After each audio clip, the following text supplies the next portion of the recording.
Thank you very much for inviting us along today. John and I, my husband here, we're great fans of the ABC, and I'm the proud possessor of a koala stack from Philip Adams' Late Night Live. And I don't know how you all feel about Philip Adams. He's one of our favourite presenters, and we're really sorry he's going, but I think David Marr's going to be a good act to follow. Okay, Country Town was a long project, and we're going to talk a bit about how long it took and what went into the making of it.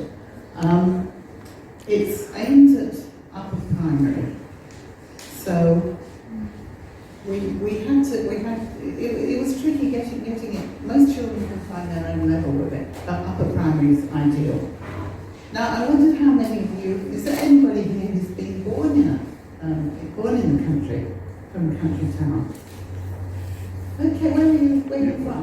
Captain's Flat. Oh, Captain's Flat. Okay. It's down near Canberra. Yes. It used to be a mining town, and now it's just a nice little place. Yeah. We chose, if John could forward it, a couple of. Can you forward it a couple two? Yeah. Is that the one? Keep going. Yeah. Keep going. Okay. We made this town imaginary. And I wondered if any of you can think why we did that. Is there any suggestions why we should make this town imaginary? Not to offend anyone in the country town. Yes, that is a very good point. Yes. Any other suggestions? You can add as much as you wish. You can make it a conglomerate town. Yes, exactly. Because if we had picked on a town like Gloucester or Bathurst, one of the things we had to consider was who were the First Nation people there. And as you know, there are so many in Australia, and they all have a different language. So we would have been very tied down culturally, and also by what happened to them in the history of the town. I mean, sometimes, I believe Condobolin had a very good relationship with the local clan, but other towns there might have been a massacre on the outskirts. So that was one of the reasons. Also architecture. You know, if the architecture is very static and doesn't change over 100 years, you know, it's very hard to depict the changes. So that was one of the reasons too. And as you say, we don't want to offend the, you know, if we were going to say, so-and-so's people were convicts, they might not like it, the descendants might not like that. Though it's become more trendy recently. So those were the reasons. We also wanted to be able to draw on the experience of many real towns in Australia. So we wanted to show some of the themes and experiences like if gold was found in the area, or if there was a flood, and how the towns were impacted by the First World War, the Depression, the Second World War, whether the town was on the Queen's visit in 1954. There was a great deal of bribery to get on that itinerary. We're very lucky our town did manage to get on it. So the other thing too is you need that flexibility, as you say, to be able to show these things. So I'll tell you a little bit to start with about how the idea came about. I was researching all the towns in Australia. I was working for Macquarie Uni, and I was researching all the towns in Australia for the bicentennial. And with inland towns, there seemed to be a pattern. For instance, if there were a goldfields, if there was gold found in the district, then they would progress. They'd be able to get a lot of trade. If they didn't get a railway, and the railway went to somebody else in the district, a lot of the traders might move. People might go to the other towns and bank and shop, and our local town would lose a lot of customers and go into a decline. So those sorts of things. Floods too. Governor Guy got a flood. They were building in the wrong place. So things like that too. So that's one of the reasons we chose being independent in our town. And the other thing we had to do was maybe draw on the experiences and show it in our text. So we have delved into Trove. I don't know, has anybody here used Trove at all? It's a great database. It's being set up by the National Library of Australia. And it's got loads of newspapers, it's got government gazettes going back to the 1800s. So it was a fantastic source for finding out what happened in real times. How did they react to it after the news of the armistice was announced? What did they do in the Second World War? People were digging trenches in all the schoolyards throughout Australia. So we were able to say, well, this is what happened in real times, and then we could show the social changes in our imaginary town. So I'm going to let Louise tell you a bit about the illustrator's point of view, because normally when you get an illustrator and a children's book writer together, sometimes they don't even meet. Sometimes the illustrator just gets given the material to work on. Whereas with Louise and I, as she's going to explain, we had to collaborate very, very deeply for nearly every picture.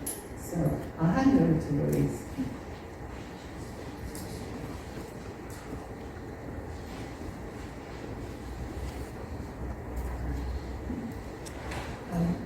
I wanted to describe how we collaborated.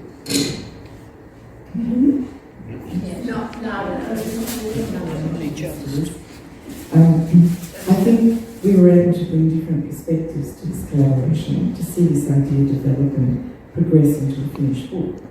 We worked together to plan a visual story of a plot of land that was loosely New South Wales, Victoria country, and as Isolde had said, she had already decided on an imaginary town which could show many of the events and changes which shaped our story.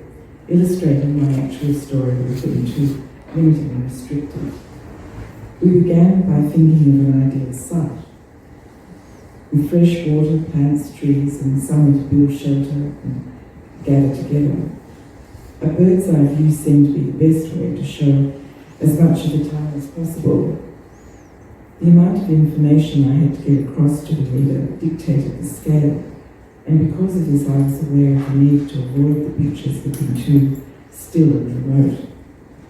Many of the characters' gestures had to be exaggerated, and there needed to be a sense of activity and movement. Although the illustrations needed to be fairly detailed to reflect the transition from the pristine bushland of the First Nations people to a bustling town in the 21st century, too much precision could dilute the energy of the pictures. Sometimes when you move from roughs to finished artwork, you lose some of the spontaneity in the translation. The artwork doesn't look as alive. So I mostly drew the figures straight onto the finished artwork over pencil drawings and words. Isolde and I plotted the town together. I would draw the site plan on butter paper. It's got very good today. That's with the activities.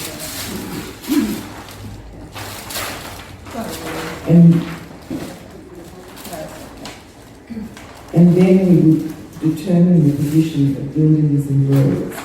Next we would decide on activities which I would just write on butter paper.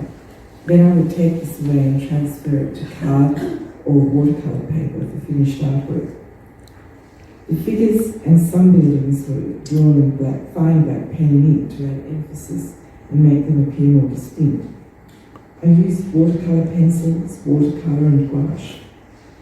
The end papers show a large section of the area around the first river crossing.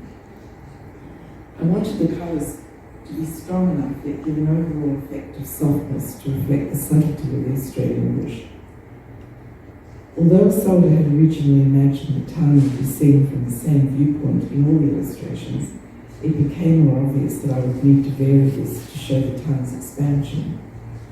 I also had to change the scale in later decades for the same reason.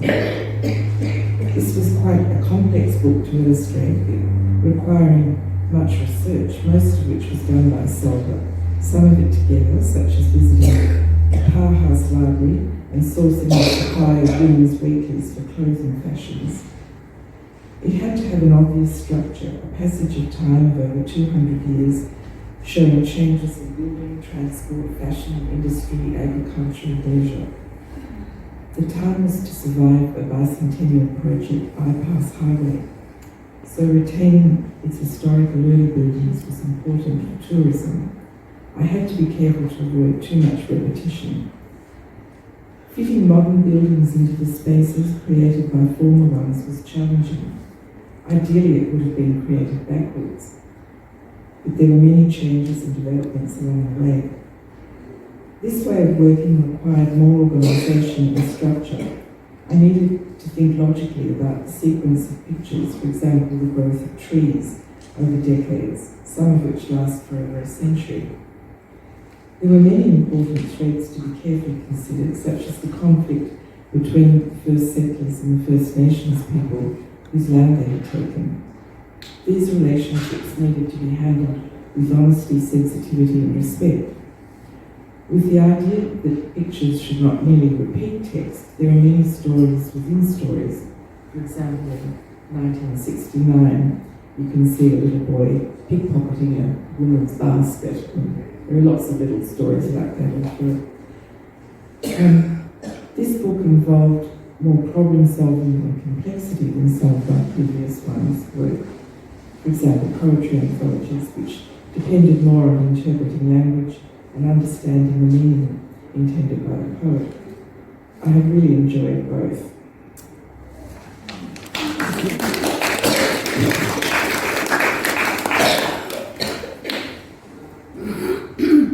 One of the things I'd like to mention today was we had a contract with a very well-known publisher, and we got right up to the stage where we got the proofs from China, and they got worried about cultural appropriation, which is because we had depicted First Nation people and we had written about them.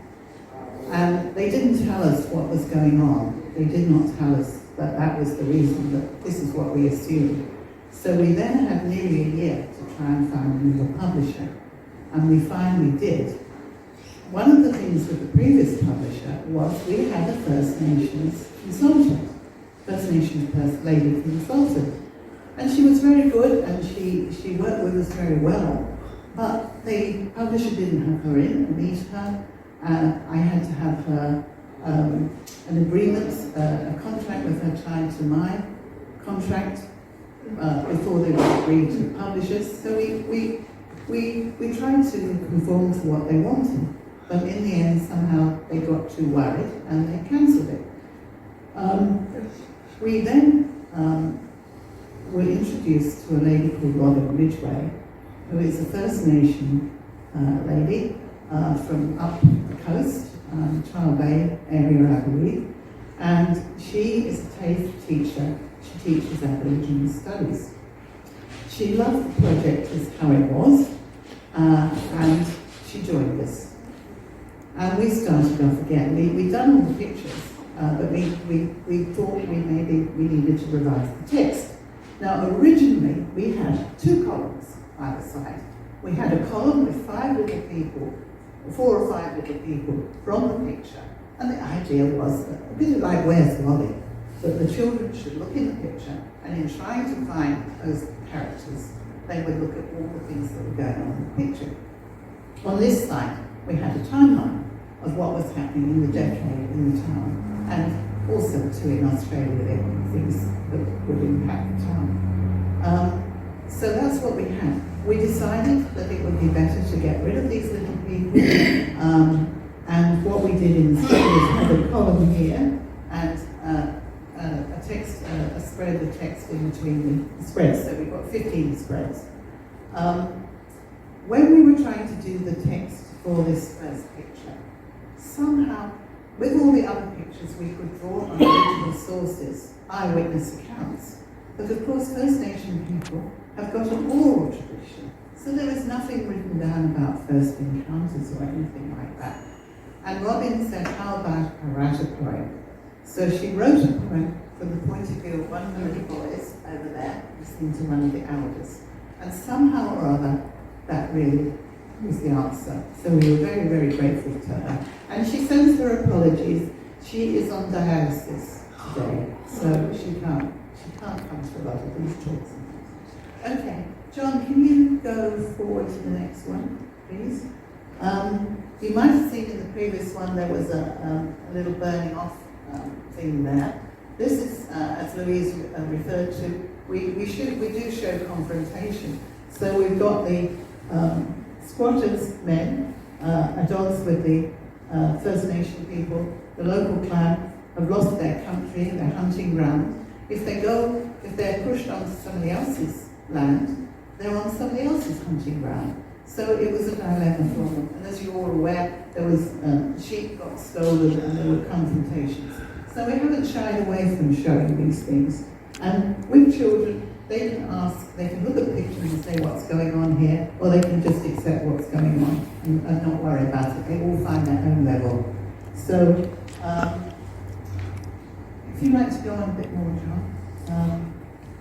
Yeah, the next one. Yeah, I'm having a difficulty. There we are. Yeah. We decided to have gold found in the district. So we've got, in this one, we've got a confrontation between the Chinese and the miners. I think the Chinese guy, I'll point it out to you. Up here is having his pigtail cut off, which did happen. So, no, it's fine, don't worry. And also, if we can go forward, maybe to the 1954 one. Oh, sorry, go back to the armistice one. I'll show you this one. It's such a shame that we've got too much light coming in because this is so strong. Yeah, you can see the original there. Yeah.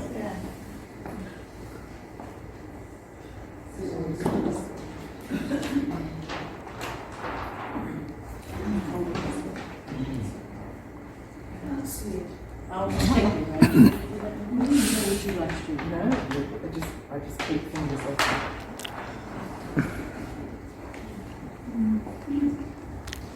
And as Louise mentioned, we sometimes bring the picture down to vary it too.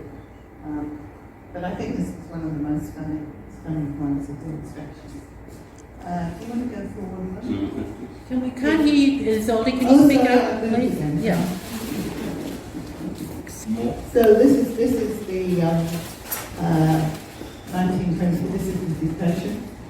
We found out that Smithy did some flights. He didn't do it for every town in Australia, but we thought that would be fun for the kids to show that one down in Nottingham. Can you go on?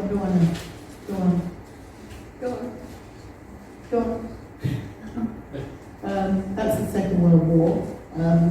You've got kids being told, apparently they were told to put their fingers, if there was an air raid, to bite on a peg and put their fingers in their ears. And we've got two naughty little boys there imitating Dad's army, and they were sent from the city, and they don't like it. They want to go back to their mum and dad, so they're being difficult. Yeah. Can you go on a bit more? Now this is the Queen's visit in 1954, but we also are showing the stolen generation up on the other side of the river there. One of the things we had to do was keep readers aware of the First Nation presence, because sometimes they were sent to reserves. So we have cheated a bit in the pictures and always had some First Nation people showing, but we didn't shy away. Now, the child that gets stolen later is reconciled with her mum. Can you go forward to the present day now? 69? No? Keep going right to the last one. 83? No, last one, please. That's it. She finally is reconciled with her missing daughter and meets her granddaughter for the first time. And she also gets an Order of Australia. We also showed a First Nation guy who became a well-known boxer too, because that was one that did happen, and that was one way we could show how First Nation people could succeed. We did have a First Nation guy originally, when we had the little people saying things, saying how he'd been in the army, but when he got back, he couldn't be served in the pub, he wasn't welcome in the town, all those things that happened. So we've tried to refer to things like that in the text, and we've got a timeline here. We haven't come up to 2023 because we finished this book just before COVID, or just when COVID struck. Yeah, we've got COVID mentioned here. We've got the timeline, but not in the text there. We wanted to end the book on an optimistic note. There's now a wildlife sanctuary. There's some wildlife rangers who are working with the children and are trying to blend the cultures. We talked about volunteers. We talked about migrants. So we tried to cover as many things as we possibly could. So we're very much hoping that it will be used in schools, and I haven't got it on this particular slide thing, but we had a lovely photo from a little school called Wingard down near Bega, and there were 22 children in the school, and they sent us a photo of the wall with a bookmark and with a copy of the book, and they're going to do a history of their town because they were inspired by the book. So I think that's my bit. I tell you what though, writing a novel is much easier than doing. Oh, really? I don't know if you've got any questions or anything you want to share.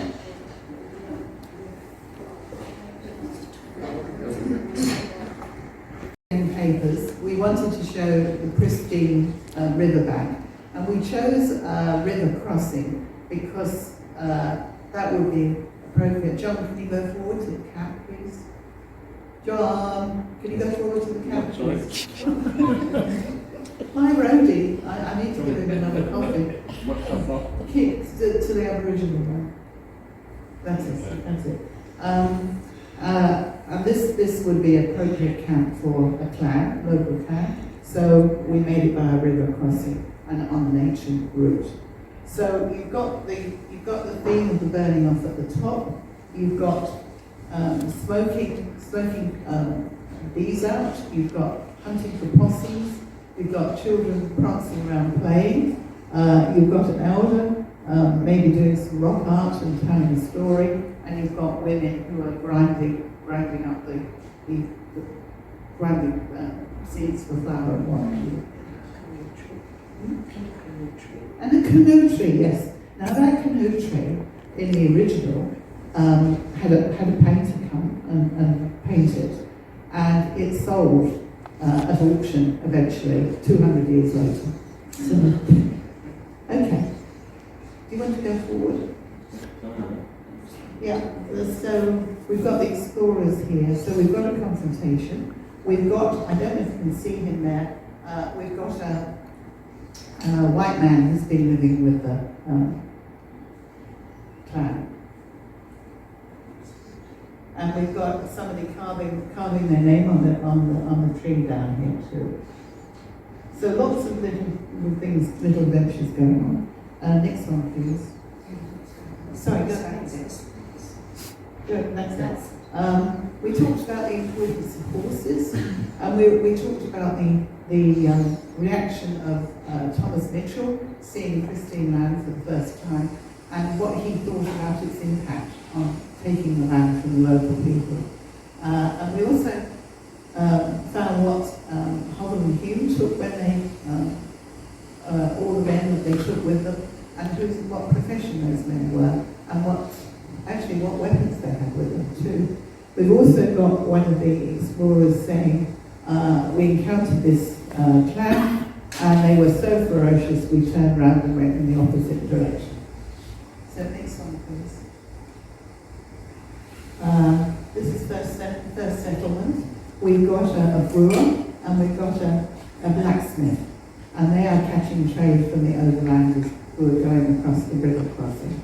We've also got a little child going missing down here, and one of the local people will track them down and find them. So there is a happy ending to that one. I can't see it so well from here. And we've got the confrontation going up at that point. Okay, next one, please. So we've now got a lock-up.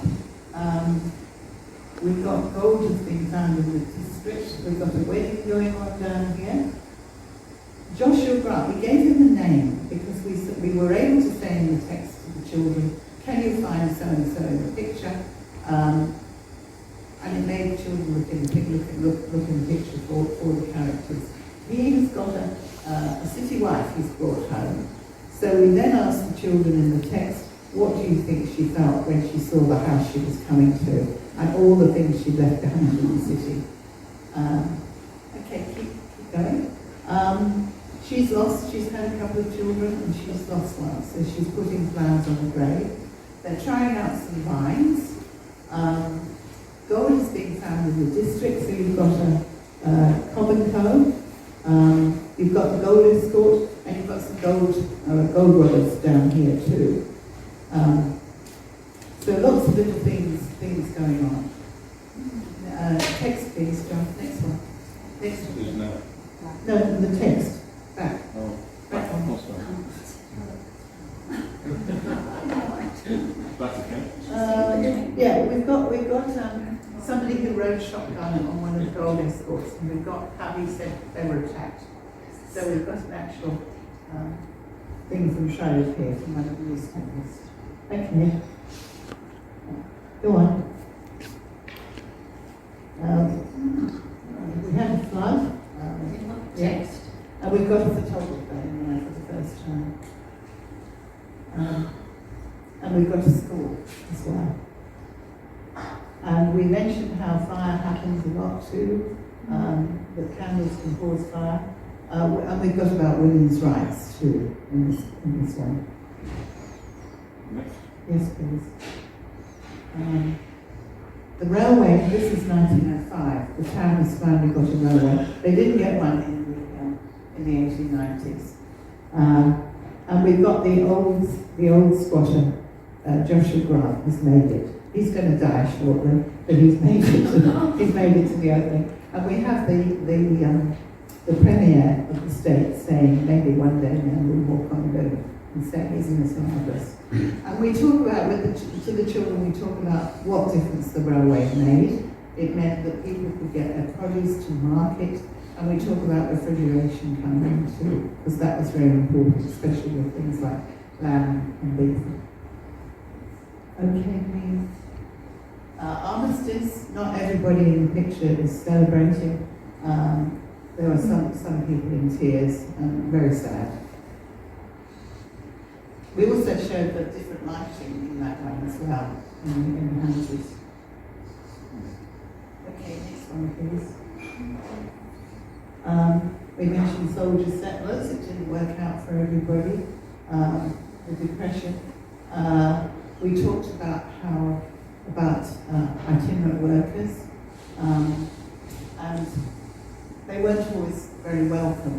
We found in Trove about 2 boys who were given lots of help by a farmer, and then they stole from him.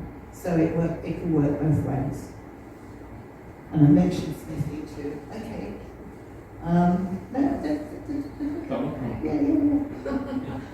Rabbits, yes.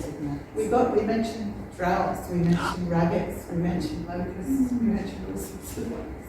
Mice babes, and early cars there too. So next picture please. Wartime, people in uniform. We have an American giant car down here. He falls in love with a Greek paragon owner's daughter. Some of them went off as war brides. I'm sorry, I can't see them so well, so I'm doing my best here. Okay, land girls in fashion. Dressing for victory. How many ration cards you have to have for different clothing. And it's interesting that the panties became real, long pants to the knees were cut back to being panties. Panties and scanties because of material in the war. So that was rather interesting. And these ladies are dressing for fashion, so they're not having full skirts or anything. So we thought children would be interested in that. And we also talked about the land girls too, and how important they were. Okay, we also talked about the stolen generation here as well, with an account of some children being taken by the government to a reserve. Yeah, okay, next one. Her Majesty's visit. I sent out a whole load of letters to Condobolin, because I was doing a WEA course for them, and I asked them if they could write down their memories. And one of them talked about Isle of the Queen and her handsome husband. So that's in there. Also polio we mentioned. There's a little boy, he's hard to see because of the light and everything. He's next to one of the sheep, one of the rams. And I think Bathurst has a whole parade of rams that the Queen had to go past. So we thought we'd get the sheep. Okay, next one please. We invited 3 people to give their memories. So we invited an Italian guy who had a rather tough time to start with, to write down what it was like being at school and being a newcomer. A lady who now is in America, she grew up near Echuca, and we hoped that children would start asking their grandparents and saying, what do you remember? Also, we talked about the masquerade. I think Louise enjoyed doing that very much. And teenage culture coming in too. Next one, please. As Louise said, there's lots of little stories in this one. We showed lion stalls and all sorts of things happening. And we also had the circus arriving.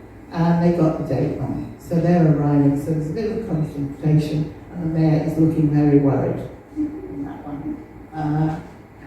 Always got the date wrong. There were things that happened, like a lot of schools are a single story, but our school turned out to be a double story. And that was because the Scottish one, Charlotte, left a bequest. And we ended up with a bigger school than we intended. Okay, next one. We wanted to show how the town extended a bit, so we've moved sideways. So you can see the outskirts of the school and the municipal pool there.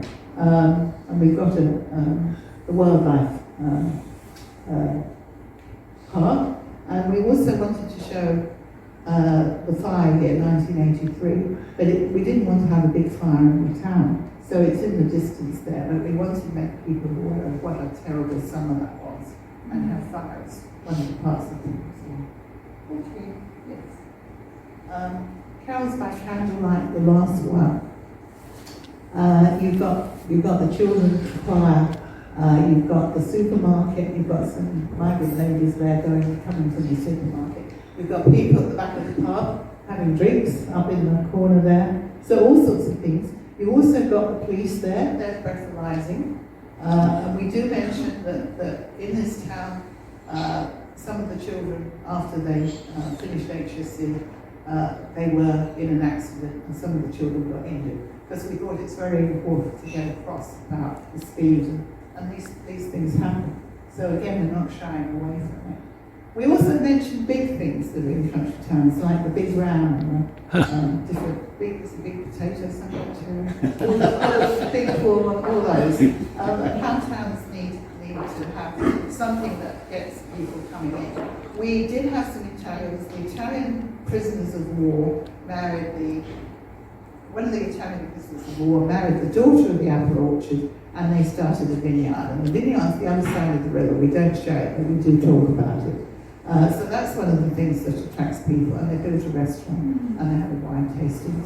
And we've got the wildlife park, and we've got some of the old buildings. So things the town's very conscious of trying to bring people in. They did think about a giant snail water wheel type thing, but of course with the water shortages, which we do mention, they couldn't do anything like that. Totally impractical. So last week, please. I mentioned this one before, looking at the future. One of the grannies, one of the children in the town's grandma went on a cruise, and when there was COVID, but she came back and she tested negative, so that was all right.